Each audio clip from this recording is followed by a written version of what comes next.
Thanks for joining us for the fourth installment of the Legal Linkup Summer CLE Series. So, you may be wondering, what is the Legal Linkup? Well, we enjoy connecting with our colleagues and friends.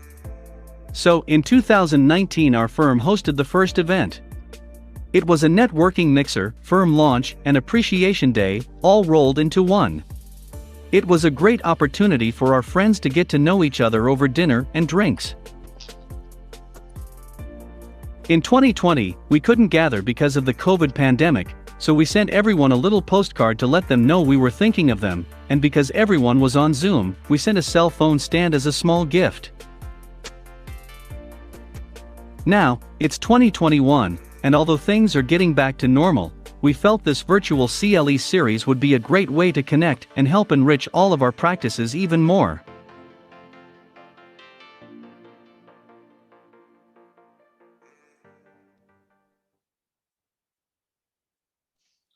Well, good afternoon. Thank you all so much for joining us. This is another edition of the Legal Linkup Summer CLE Series. I am Chris Burrell with the firm of Burrell McCants, and it has been our absolute pleasure to host this CLE series for you. We hope that you've got some great information and that you've gotten a lot out of attending the CLE series.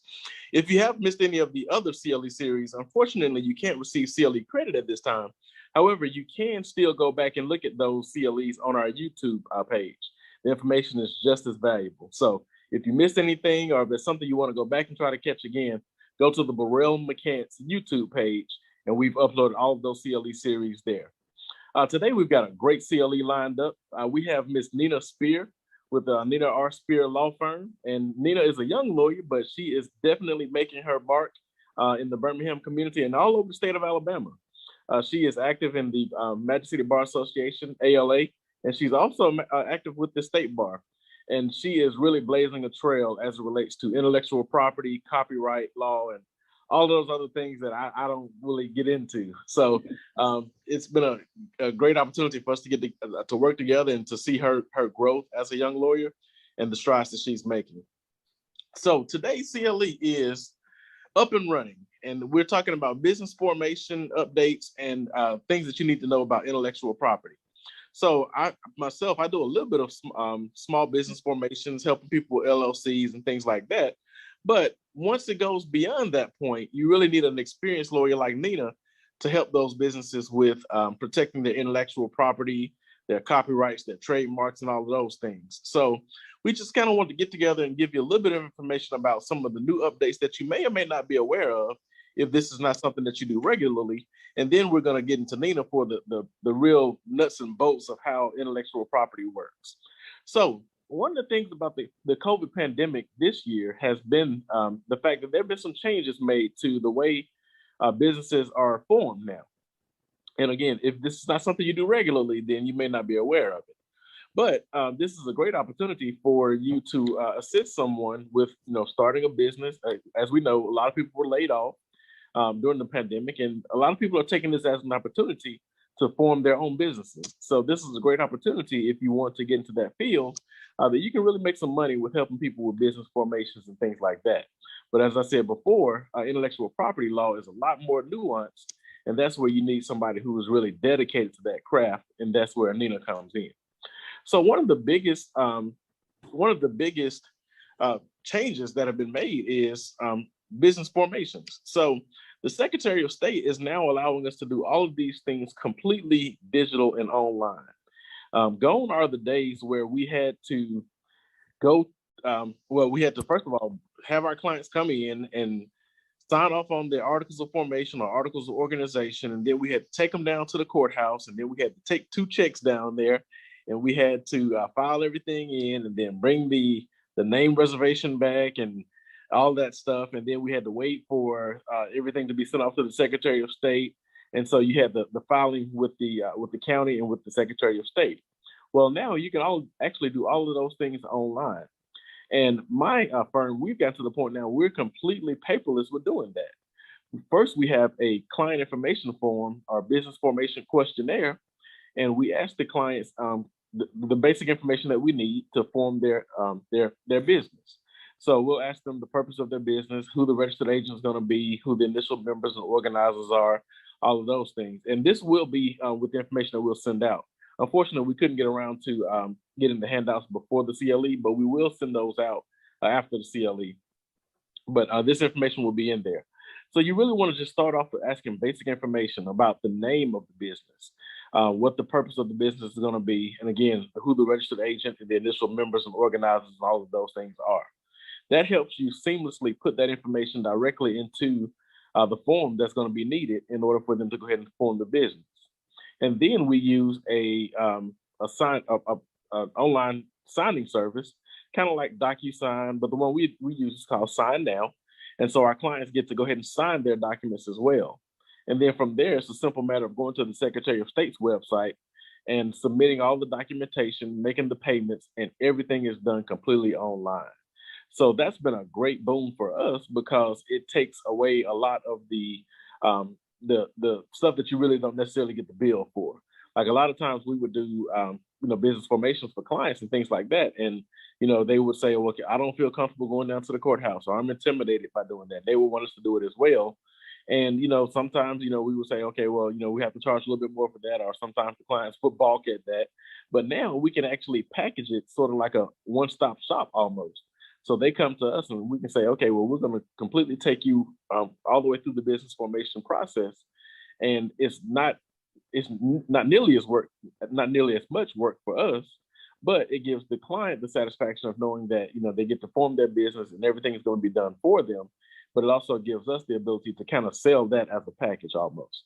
So that's been one of the great things that we found about these the differences or the changes that have been made. So if anything good came out of COVID and the pandemic, I guess that would be one of those things. The fact that now business formation is a lot simpler and easier, and we can still be able to provide that service for our clients. So again, if you want to know more about this, we will have a handout that'll include the information about the changes that have been made to the Secretary of State and how they're doing things now. And then we will also include just some pointers and references, and maybe even a couple of forms that'll help you with getting that part of your practice off the ground. But again, as I said before, intellectual property is very nuanced, and so that's when you're going to need an attorney like Neena to really help protect your clients and their business ideas and their trademarks and all of those things. So at this time, I'm going to go ahead and get ready to turn it over to Neena. But before I do that, I just want to kind of give you all a brief introduction. Neena Speer is right here in Birmingham. She practices copyright,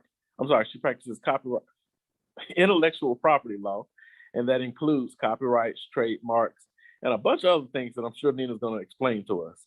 Neena is a younger lawyer. She's been in practice for about 4 or 5 years now, but again, she has really distinguished herself in this space in doing what she does. And one of the things that I've really enjoyed watching is her social media presence, where she does Trademark That Thursdays, and she talks about different ways that clients can help protect their intellectual property and their business ideas.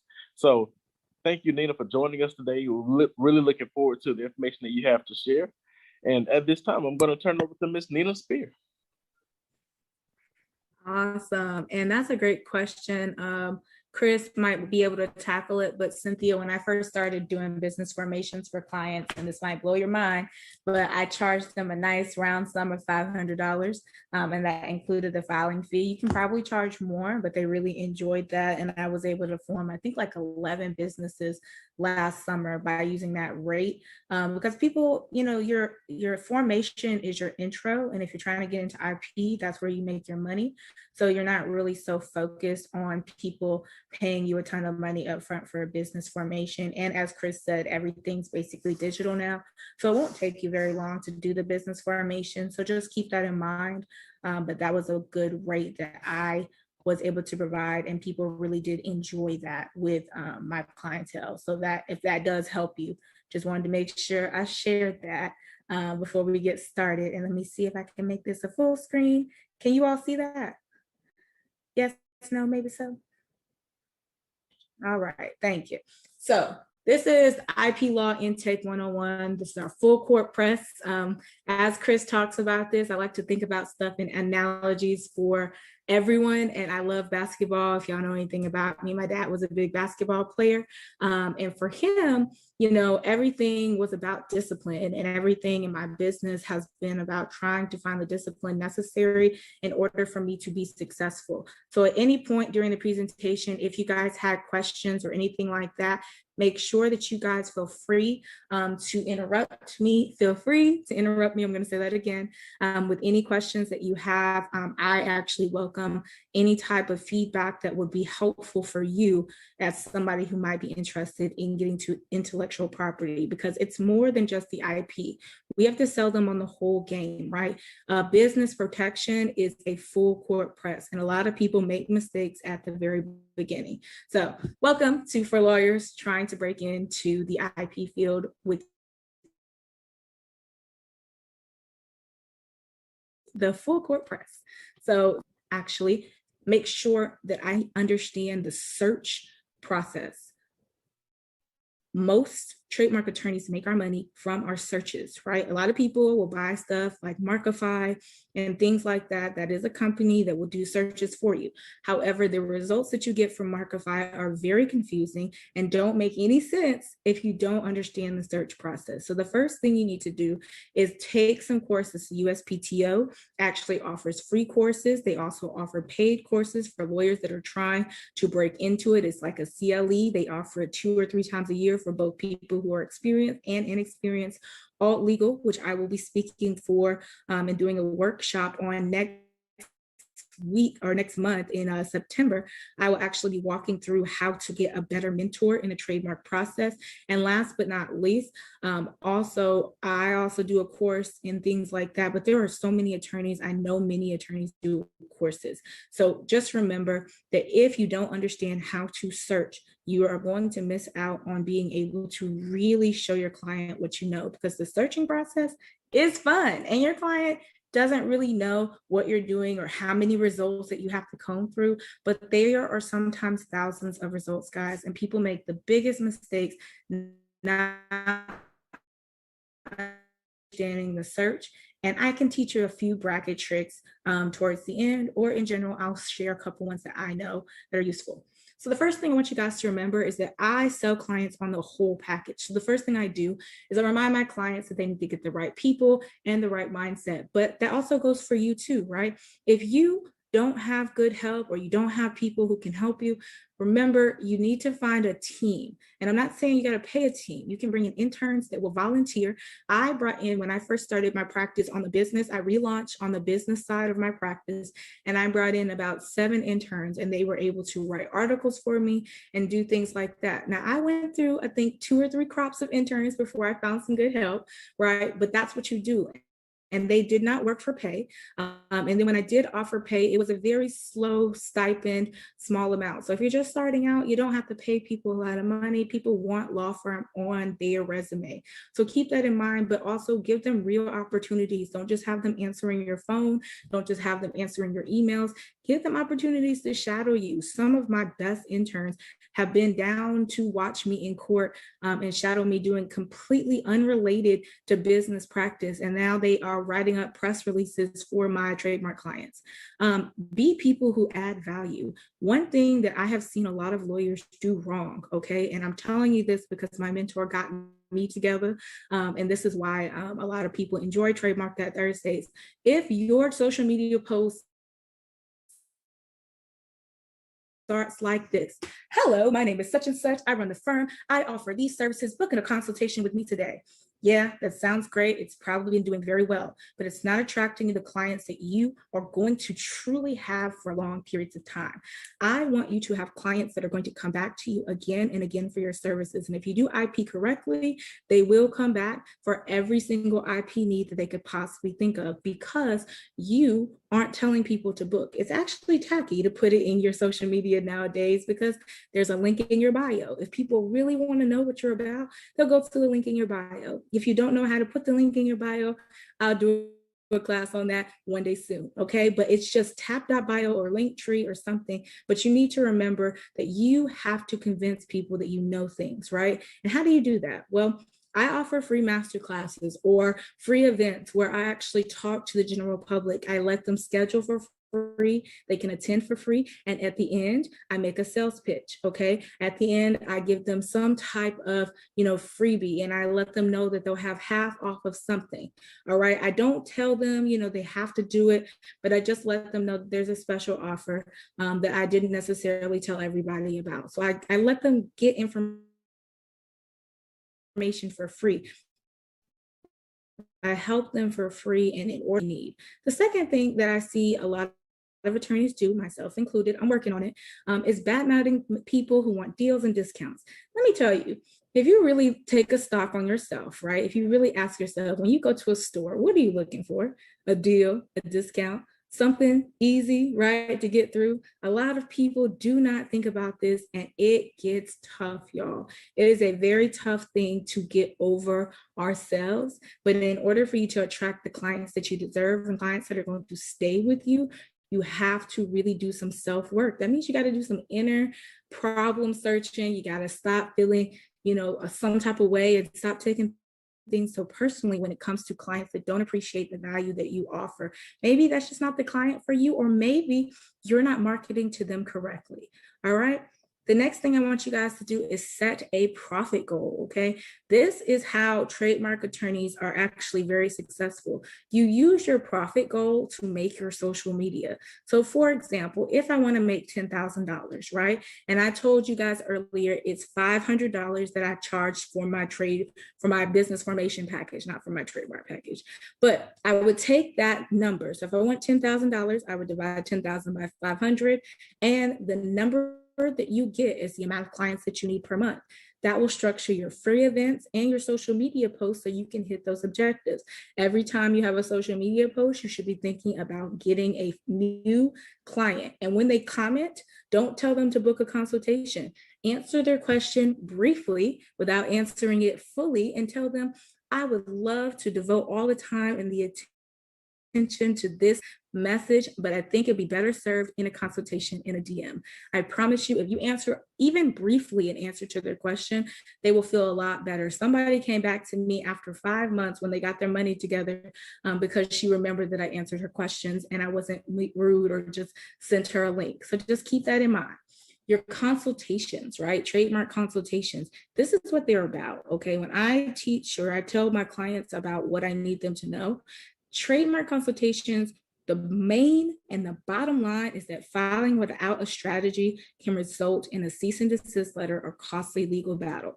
Many of your clients will actually be people who've used LegalZoom or who think LegalZoom is more affordable, in which case they should do it. But a lot of times LegalZoom doesn't do what a lawyer can do, which is a search that will let them know that if they tried to file a trademark, they would actually get a cease and desist letter from this big box company that already owns the trademark to that item. Every time you file a trademark, it is public record, and the company that protects and always opposes marks, they see everything that's going on. So when you're talking in trademark consultation, that's the main thing that you're trying to get your client to see. And if you want a good thing to show your client, you can just tell them the difference between the little TM and the little circle R. The TM is an unregistered trademark. That means that there is still time to register a trademark in that, but they are trying. The circle R actually indicates a registered brand. So if you want to help your clients, you can start posting educational content. Remember what I said, be someone of value. Your social media content should be about educating the people. And when you educate people, they remember that you really know your stuff. And when they remember that, they will come back to you for trademark consultations. I'm telling you this as the proof is in the pudding. All of my trademark clients not only come back, they send people that will also pay me as well. Trademark or IP work is a very lucrative field if you do it with the mindset that you are trying to develop a long-term relationship with people, because it is a year process. The next thing that I tell them is to get a business bank account. All right. Even though they've probably formed an LLC with Chris and they've gone through them, a lot of them don't actually smartly take the next step and create a business bank account. Okay. But you guys got to remember that stuff in law school, piercing the corporate veil. And I want you guys to remind your clients, and this is a good teaching thing that you can tell them, right? Is that Venmo explicitly states on its site that you should not it for business payments. The same thing with the processor. They need to get a business bank account. They need to use their EIN number, okay? So mixed money ain't cute, because when you get sued, your actual personal income and assets will be up for grabs. So that is a very good selling point for clients that I'm trying to sell. All right. If you need to know the difference between, and I know Chris and I weren't able to go through this with you guys today, but I know you guys are very learned people and y'all understand a lot about business entities from your biz orgs classes. But just remember, here are the basics. You can screenshot this slide. I used this in my first masterclass where I taught clients about what type of entity they should choose, right? And they were so excited. One girl was so excited that she went and made her own PLLC. Because really, when they come to me for trademarks, I don't want to make their LLC or tell them about that. I want them to be so advanced that they are actually ready for a trademark, because the LLC process is simple compared to the trademark process, which takes up to 8 to 12 months, and even longer sometimes if the trademark office is kind of behind on their applications, okay? But the best one I recommend is an LLC. Of course, corporations actually have the best tax benefits, but again, I always tell my clients to consult an accountant or a licensed tax professional, because that is not my job. My job is to make sure I check their legal, and somebody else does my own accounting. So just keep that in mind, that you can always tell them the LLC is great because it can be one person owned, and they don't have to have formalities like a corporation with formal meetings and things like that if they have an operating agreement. Speaking of a operating agreement and things, the first thing that I actually pitch my clients on, and this is all trademark law. You guys didn't know it was this dense, or I have to sell them this much, but I really do. Owning the logo. A lot of times you guys don't even own the photos for your websites, right? You probably paid a photographer, right? Or a videographer or somebody to do your work, or even your secretary.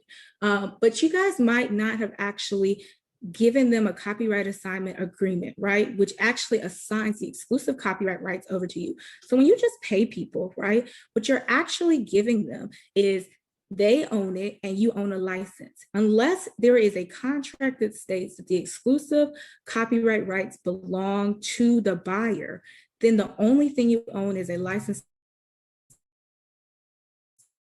It. And I'll give you myself as an example. You guys see those two logos up there, Dear Future Lawyer versus the one I have now. Well, the one I have now is the one that I use because I actually got a copyright assignment agreement signed for that one. When I tried to get a copyright assignment agreement signed for this logo, the guy told me he couldn't do it, but he would make me one that was similar but not the same, which told me that he used somebody else to make the logo and he himself did not create it. People who have issues with content that someone else used or content that they created, it's hard when you don't own it. The Washington football team, or the formerly known Redskins, encountered this with a trademark troll who decided that he was going to trademark all the potential names that the Washington football team could call itself. And then Black Girl Magic, Black Girls Are Magic, was made by Kashan, and actually Black Girl Magic was created by everybody's favorite Beverly Bond, okay? And so Black Girl Magic became something registered, and Black Girls Are Magic was Kashan's, but she did not get any rights to Black Girl Magic, and Essence and other companies fought for it. But it's because whoever creates it owns it. You can't create an idea. You have to create something tangible. So Beverly Bond created a brand, whereas Black Girls Are Magic was a t-shirt company, okay? So if you don't create it, you don't own it. And if you don't protect it with IP, then you definitely won't own it in the future. You get their formation documents. You guys notice that this is really business formation mixed with IP, because this is what being a trademark attorney is about, is making sure that not only your clients come to you correctly, but that you know your stuff enough to let them leave you with actual protections and strategies for their business. So I tell them about formation documents such as operating agreements and bylaws, which will keep them from having conflicts later. I also tell them about getting employee papers, especially independent contractor agreements, what actually is how I hire most of the people that I pay in my business, either my nonprofit, my other LLC, or my law firm, because you have confidential files, you have strategy and marketing schemes, and your access is given to your employees or your contractors or your interns. And I make everybody, even people who shadow me, sign something that says the confidentiality is happening and that the exclusive copyright ownership of whatever they create in their job description belongs to the firm. Okay, that is important for you. If you are an IP lawyer, you should really check your papers. You should really make sure you're doing good before you get out there and advise other people on how to do well. Because if you don't have agreements or formal documents that people have to sign that explains how confidentiality is done, how taking people's product and work product and making it your own and being in competition, and how you can talk about the exclusive copyright ownership. If you don't have any IP clauses in your contract, you might want to start rethinking how you guys are conducting yourself,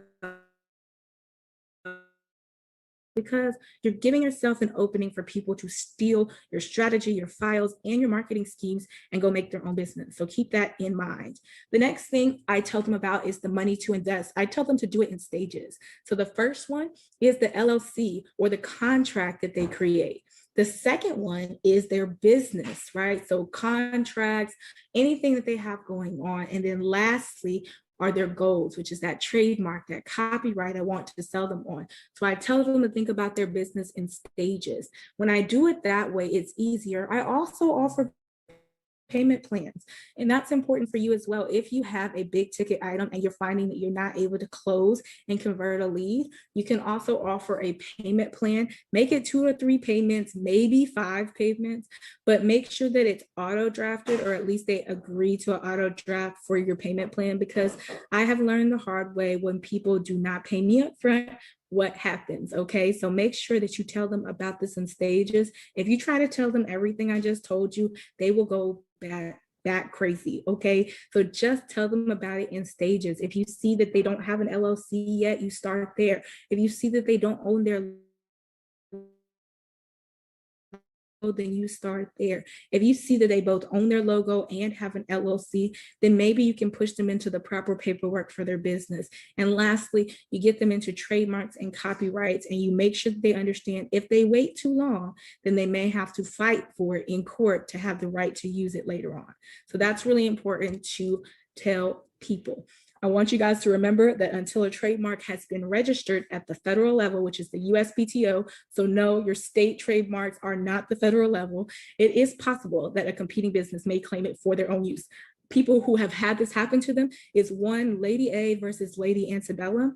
Lady Antebellum is a rock band, and Lady A is a Black singer who was singing long before Lady Antebellum came into existence.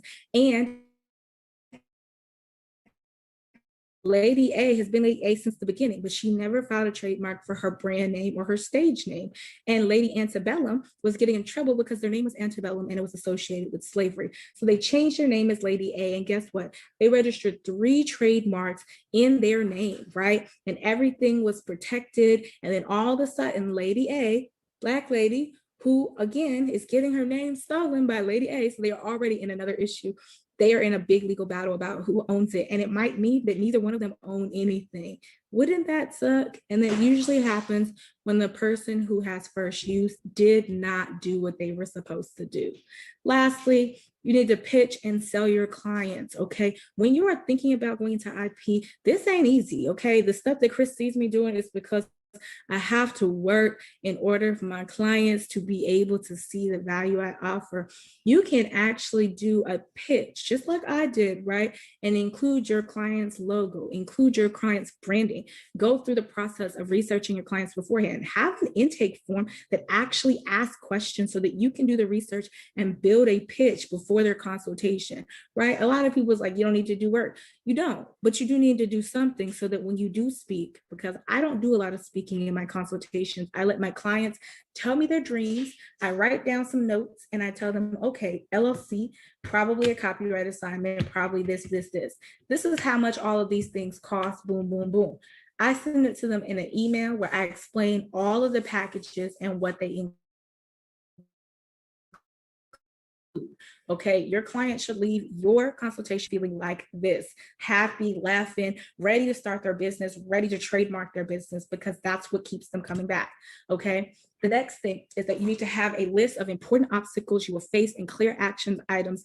It's the best way to help, and it's key before you launch your firm. There are common issues like office actions. There are common issues like difficult clients, not getting your clients marked registered, and how to deal with that. And then also just in general, how to get through this process. Lastly, invest in CLEs and in courses. Costly IP errors is just like when you were on the bar and you found out you didn't pass the bar on that publicly available site. Well, everything in trademark law is publicly available so they can see when you mess up. All right. So if you guys have any questions, please let me know. But just remember that trademarks are how you get great brand recognition, and they protect your business and your content.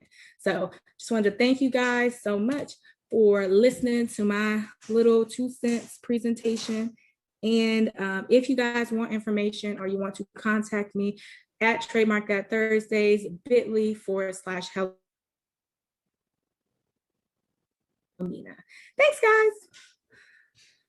Well, Neena, thank you so much for that valuable information. I know I got a lot of it. I learned a lot just hearing that presentation.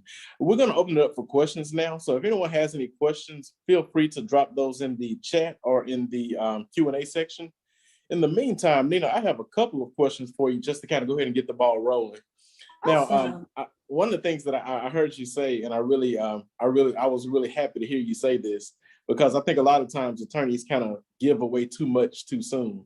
You mentioned when someone has a question, answer the question briefly, but not fully. So can you kind of elaborate on that a little bit more about some of the questions that you kind of see on a regular basis and how you're able to give the client a little bit of information, but also still kind of leave them wanting more so that they actually still come to you and retain you for your service? Yes. So sometimes a client will come to me and be like, hey, I'm trying to register my business, blah, blah, blah, blah, blah. And I really want to do trademarks and stuff like that. And I just launched my business, blah. They give you a whole spiel. You go through, you find the things that matter. The things that matter is I just launched my business. I'm trying to register my logo, and I have a couple of things that I want to go down the pipe. Well, first you tell them, well, there will be separate applications, right, for all of the trademarks that you file. So your logo and your business name would go in a separate application. So those would be 2 different packages. For a logo, you need to make sure you own that logo. And if you own it, then we're okay. But if not, you might need to get a copyright assignment agreement. But it sounds like we need to dedicate some more time to talk about this one-on-one. So if you're available next time, I want to dedicate all my time to talk to you. So please use this link to book a schedule appointment. So it sounds better, right? You answered their question, you made them feel like you care, you listen to what they said, and then boom, now you have a client that's like, oh my gosh, she listened to me. Every other lawyer is like, I want some money, give me some money. So stop being the type of lawyer that says, give me some money in business.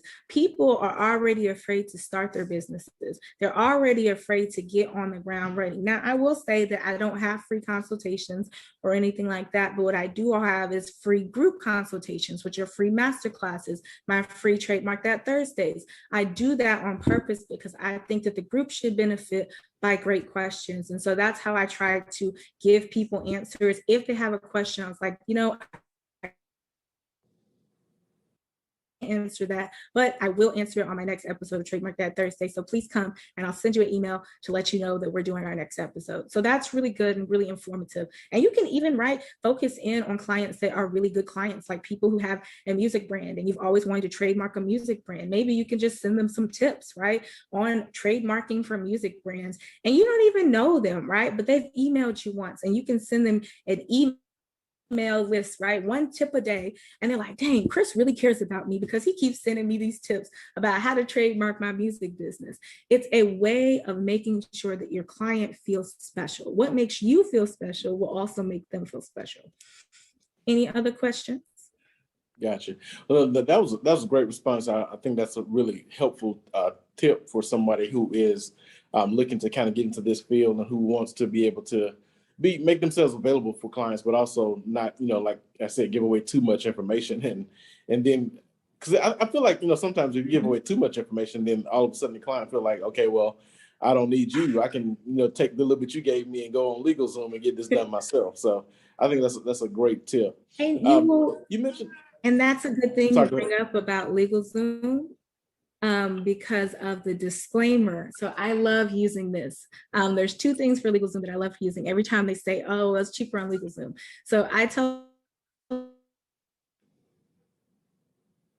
well, LegalZoom actually, so they actually use a trademark lawyer to protect their own brand name. I also tell them to look at the disclaimer on LegalZoom, where it says that we are not attorneys and you are responsible for your own application. So if there's an error that is made, it is because you put in the wrong information, and you will charge more money for putting in the wrong information to correct later. So they actually do add up to attorney's fees when you look behind the veil of LegalZoom, but those are trademark mills, and they are not in it to make sure that your client is protected. They're in it to make money. So they're not going to tell you whether or not it's smart to file a trademark. They're just going to file it for you, and you're going to have to deal with what happens, the cease and desist letter, that somebody says you stole my brand, and they don't tell you anything about it, and then they're going to charge you extra money when you encounter an issue.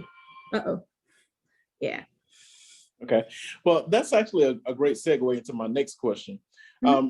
Do you kind of ever do like preliminary searches, I guess, when they come to you and they want to trademark certain things? I know I heard you tell the story about Lady Antebellum versus Lady A, but do you ever do like preliminary searches to kind of help them avoid some of those issues down the line? So sometimes I do, right? Sometimes even on my master classes, I'll actually ask people to drop their name in the chat, and I'll do a preliminary search on just their name and see if their name has any issues. Anybody with the exact same name. And the thing that you guys can use, I don't know if I have a chat, but I'm going to try to put it in here so you guys can see. I use the word, and if it's more than one word, you guys remember back in law school, you put it in quotes, and I use this in the trademark system. Don't go anywhere else to search, go to uspto.gov, but I use this bracket, and it saves so much time. So you put the word, you put bracket MN and live bracket LD.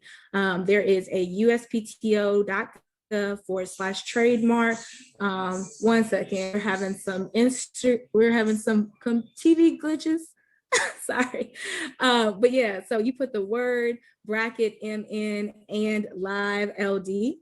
And then when you put it in, you go to uspto.gov/trademark. And at the very bottom, you'll see something says that search TESS. And when you see that, you'll be able to find something that says freeform on the page. You'll click that. Hey, resend that message. Oh, my bad. Let me resend this to y'all guys. Boom.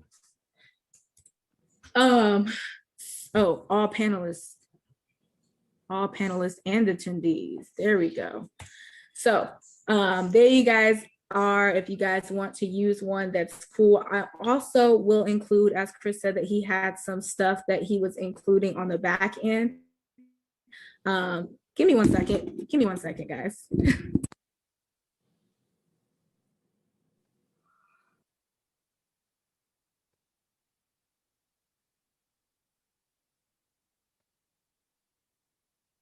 Okay. So while Neena is tending to whatever she's attending to, hopefully everything is fine there. Sorry, guys. We've been having some glitches today with my internet, so I am on my phone internet, and it's been a little bit difficult. So stuff finally came back on in the house. But yes, I want you guys to remember, if you guys are doing any searches for your clients or anything for your clients, remember that you can always do this, and this adds a lot of value to them as well. They're like, oh my gosh, you looked up something for me. Somebody used to offer like 15-minute consults, and this is what they did in their search. They just searched the word and live, and that was it. Now, Trademark searching is way more extensive than this. This just gives you your first level of search, but you actually have to break it up, look at different combinations, different spellings, different variations of how it could be seen logo-wise in the market. But this is something that's really very easy for you to do. And if you guys don't know, and I don't know if I can share it again, just so you guys can see what I'm doing, because I really like being able to show you guys in practice, right? So if you guys look here, this is the site I'm talking about, uspto.gov/trademarks, and you click this thing. It says search TESS, and then you scroll down, you look for this one, free form. You don't know anything about the other two. That is for advanced people only. And I would put like my name, right? And live LD. All right, I want to know if I can trademark my own name. And when I do, what is it? You see, one is Neena the Last brand, and the other is the Neena's Nose Lighting. All right, so I actually know about this company. It's in Boston. I ran into it, and it's the only company that has the correct spelling of my name without the S, of course. But I thought that was really cool information. So if you guys do ever want to do a search, just a quick search, this is all I do when I put it in. So if I had more than one word, it would be like Burrell McCants, right? I could do that as well, or I could do Hello Kitty. That's a good one. Oh. But you see, it's very literal. So you have to make sure you include the spaces and all of that. So Hello Kitty has everything registered under their name. You see that? So I want you guys to remember, if you want to do a quick search and like show your prowess, you can do that easily. But that is not the only step. That is the first step to searching. So what other questions do you guys have? Anything in the Q&A? I don't know if y'all know how to use the Q&A on the webinar, but yeah, a lot of people for some reason don't quite know how to use the Q&A, so I just told everybody to put it in the chat section if we need to. But while we're waiting for additional questions, Neena, another point that you brought up, and I thought this was very good as well, when you were talking about advising your clients to create business accounts. I tell people all the time, you have to run your business like a business, and that means that you need to have business accounts that are separate from your personal accounts. And they can be at the same bank, for convenience factors and things like that, but you really need to have separate accounts. Can you kind of expound a little bit more about why that's so important in order for them to do that? So I like to think about it from the perspective of how I explain it to my clients. So I tell them, if you don't have a separate business account, then when you figure out you're getting sued, right? And they find out that you're putting all your business money in your personal account, guess what? When they assess damages, they can assess damages to anything that your business has access to. So if your money is all in one account, then there's a way for them to pierce the corporate veil, which is what I put in the presentation for y'all. And y'all remember from law school, piercing the corporate veil means that you're just using this as a front. For real, your personal and your business are the exact same thing. You just got the LLC as a cover. And they're going to try to get damages from your actual damages. So you can't claim, oh, my business has no money, because you're putting all of your business funds in your personal bank account. So I try to explain to people in that way, everything is up for grabs until you have a business bank account where you show that business funds are going, and you don't even pay yourself except from that business bank account. You don't put money in your pocket. It goes to the business. Then you pay yourself in a check or some form of a payroll. So there is a clear money trail. You don't even take cash out and do anything with it. You pay yourself the way you're supposed to. You keep a payroll list and how you paid yourself over time, because when you don't, it's just a front, right? You're just telling people, I have an LLC, but all of the money is going into my personal bank account. All of the proceeds are going into my personal bank account. And so when I sue you, I'm be like, well, all the money is going into his personal bank account, Your Honor. So really, the thing that should be on the line for damages is the personal bank account. That's where the money is, and that's what they owe my client. So think about it from that perspective when you're talking to your client. Your 401k, your car, all of those things can be up for grabs if you do not protect it with an LLC. And then if you don't protect your money with a business bank account, your 401k, your savings, all of that is going to be connected to you personally. So they're going to assume that that is an asset of the business. Any other questions, guys? That's a great question so far, Chris. Okay. Well, actually, I have not so much a question, I guess, a little bit of a insight, I guess. When we were, one of the very first questions I think somebody asked about was pricing.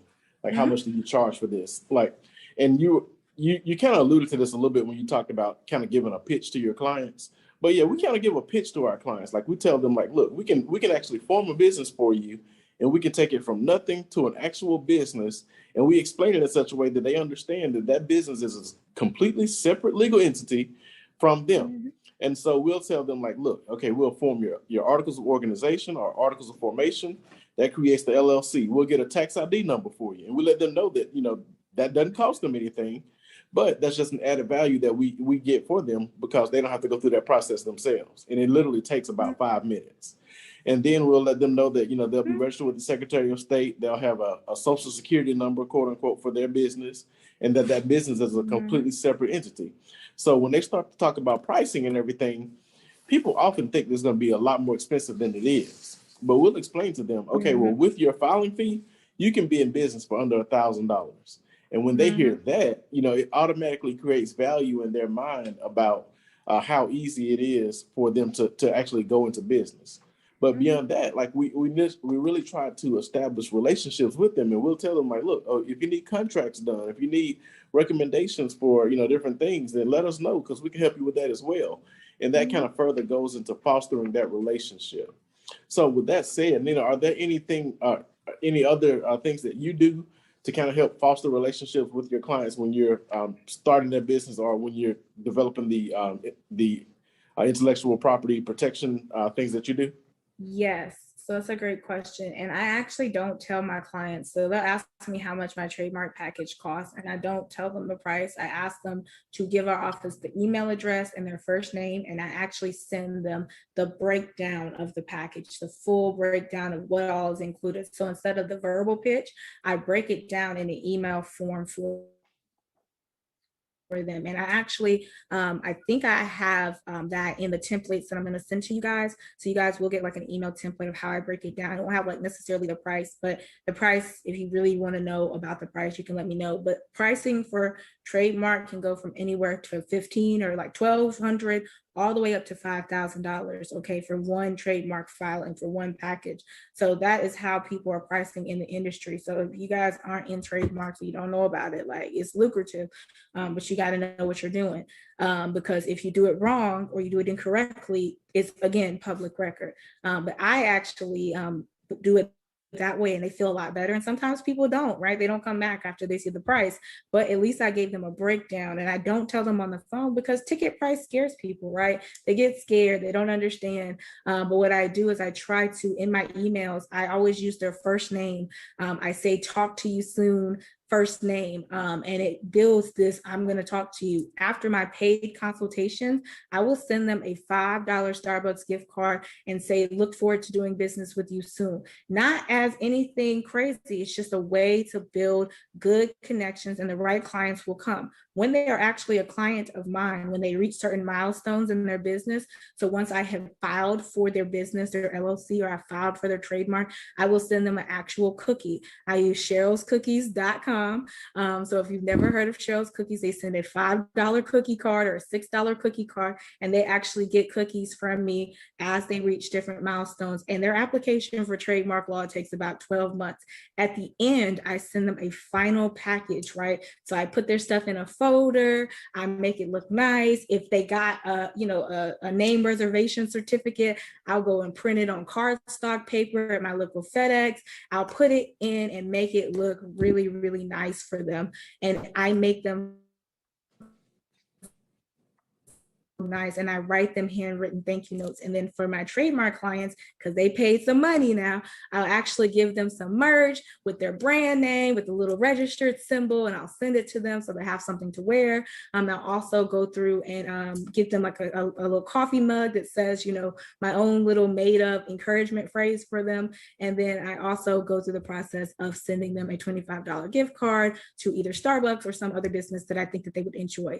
But I also write handwritten thank you notes to all of my clients and put it together in a package, because I don't believe that it should be completely profit. You should really think about profit plus clients that remember how they felt when they were with you, and clients that remember the feeling, they come back. And I had a client that booked an LLC, an operating agreement, and a trademark all in one day. They paid for all of those things at once. At first, they were going to do a payment plan, but they're like, yeah, no, I don't want to do the payment plan. I just want it all here now. So they paid for it right after the consultation. I had another client that came to me with all of these ideas and all these plans. And after we were done, she actually filed 2 trademarks with me. And on top of that, has come back for her copyright and has come back for her copyright assignment agreement. So there are many different ways for you to keep these clients long-term if you make sure that they actually love the way you make them feel. And one of my clients, the one who has come back repeatedly,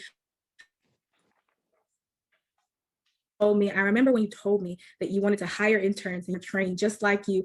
And I just want to let you know that your intern, such and such, it was just like talking to you. It was amazing. I remember you told me it was going to feel this way, but I felt like I was talking to you. So when I said good people are hard to find and making sure you're adding value, if your client doesn't feel like they're talking to you every step of the way, then you're messing up with the people that you're training, right? You're delegating responsibilities to people, but they're not making your clients feel good and taken care of. And they will notice, right? And they will not feel the same as if they are. And sometimes, it's you, right? You're the one not making your client feel special because you're hard to reach or you're hard to reach out. But sometimes I'll just pick up the phone and call my client without a scheduled meeting and be like, hey, I just wanted to let you know what's going on in your case. Sometimes I have no new information, but they like the fact that I'm keeping up and I'm contacting them to let them know, hey, we have no new information for you right now, but I just wanted to let you know.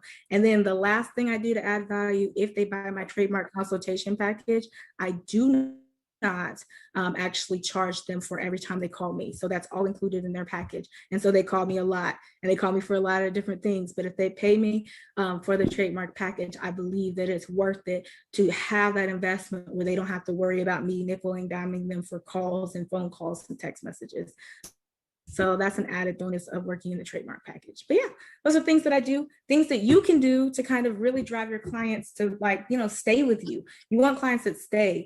A staying client is worth even more than a client that comes every now and again, because the ones that stay, they'll come back for every legal issue that they might have. And that's something that's going to build trust and build brand recognition for you, because they will refer you a lot of paying customers. Well, that's great information, and that's like some next level customer retention stuff you're doing there. So that's great. But it is good to see that it's so early in your practice that you're making that investment in fostering and developing those relationships. And like you said before, one of those relationships that has exponential return, because not only are they paying you, but they're putting forward goodwill and they're referring people to you and all of those things. So that is great that you're doing that. And I'm gonna have to follow up with you and get the name of that cookie company and all that kind of stuff, because I can see that really being a great benefit to your clients and helping them repeat as clients and send other people to you. So thanks for that insight. All right, guys. Well, we are nearing the top of the hour. Don't be shy with your questions. If anyone has questions, please feel free to drop those in the Q&A section or in the chat section. I'm sure Neena and myself will try our very best to answer those questions. Also, remember, in order to get CLE credit, because this is virtual CLE, at the conclusion of the CLE, we would ask that you complete the feedback and attest that you attended the CLE virtually so that we can submit your name for credit with the State Bar. This CLE has already been approved for 1 hour of credit with the State Bar. All right, so now it is 12:54, and again, well, I think that's it. There may be something new in here. Okay, I'm sorry. That wasn't a question. That was a comment. All right. Someone just said, thank you for this valuable information. I completely agree. Neena, we thank you so very much for your time today and for sharing this information with us. As I said, I don't see any additional questions at this time, and it is now 12:55. So last go around. Anybody has any questions? If not, we will get ready to end the CLE. Wei Ling, if you'll go ahead and cue up our outro video. And at the conclusion of the CLE, again, you will receive a poll, a survey to attest that you've attended the CLE virtually. And that's what we'll be using in order to submit credit to the State Bar. So if there's no other questions, We're going to go ahead and end right now. We want to thank you once again for joining Burrell McCants for the Legal Linkup series. It's been awesome, and hopefully we'll do some more of these later on in the year. On behalf of Burrell and McCants, thank you for joining us for the 4th installment of the Legal Linkup Summer CLE Series. For those of you who want CLE credit, please click on the link that will appear once this webinar has ended. This will open the program evaluation. Please complete the information requested on the form and submit to receive your CLE credit. Thank you and have a great rest of your day.